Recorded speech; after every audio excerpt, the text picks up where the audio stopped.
आपकी preparation journey में जब आप कुछ सीख रहे थे या फिर किसी चीज़ के लिए अटेम्प्ट दे रहे थे, तो कहीं न कहीं आपको ऐसा फ़ील हुआ होगा कि हाँ, इस पॉइंट पे मुझे इतनी ओवरथिंकिंग हो रही है कि आई कैन नॉट हैंडल।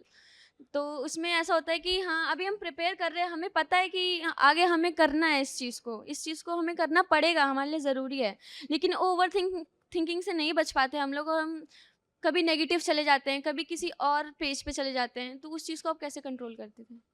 देखो यार, पढ़ाई में तो मैं माफ़ी चाहूँगा कि I have always been studious, तो पढ़ाई में मैंने कभी टेंशन ली नहीं है। क्योंकि जो बच्चे टेंशन ले रहे होते थे 2 दिन पहले, एग्ज़ाम से 2 दिन पहले, वो टेंशन मैं 1 साल पहले ख़त्म कर देता था। तो आई have always given examination either 1 year before.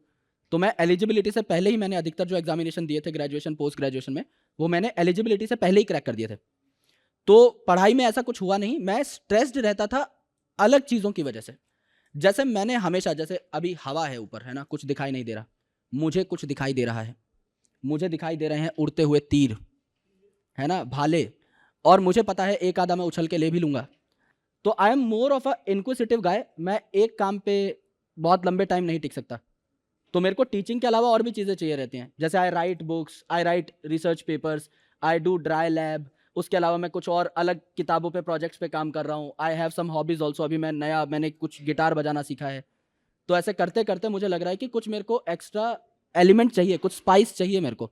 तो पढ़ाई में तो ओवरथिंकिंग नहीं की, वैसे मैं बहुत ओवरथिंकिंग करता हूँ। मेरे को ऐसा 4-5 साल आगे का सोच के कई बार मैं घबरा जाता हूँ, ऐसी बातों पे जो नहीं होने वाली। तो सर ऐसे नॉर्मली भी क्यूरियोसिटी और ओवर थिंकिंग, हाँ, ये दोनों साथ साथ कैसे चलते हैं? मतलब सर जैसे क्यूरियस भी हो रहा हूँ, साथ साथ ओवर थिंक भी कर रहा हूँ, मेजर करेक्ट। डिफरेंस क्या है दोनों में? क्योंकि इन लोगों को भी होता ही है, तुम लोगों को।